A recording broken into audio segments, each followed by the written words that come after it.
Eto nga yung aming naging island hopping dito sa Subic, Zambales nung nag-outing kami.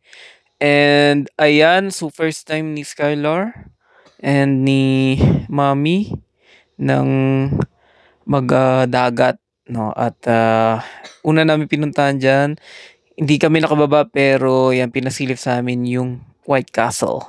And eto yung next na pinuntahan namin, yung isla na mismo nakalimutan ko yung pangalan pero lagay ko sa comment kung anong isla yun 'pag naalala ko.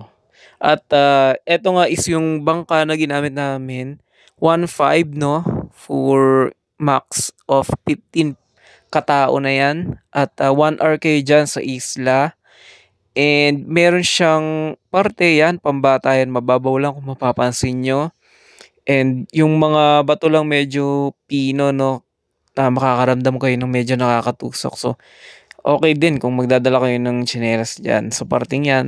And yung kabilang part, malalim na dun, so hindi ko na kasi nabidyohan yung iba 'no. Pero eto, may environmental fee lang na ₱20 dito sa isla, pero yung bangka, 1,500 yun. Siyempre balikan na yun 'no, ta's 1 hour kayo diyan sa isla and super nag-enjoy yung mga bata at, sinalubong nga kami nung bunso ko, ayan nag-aantay siya nakatanaw sa malayo. And ayun lang, salamat po sa panonood.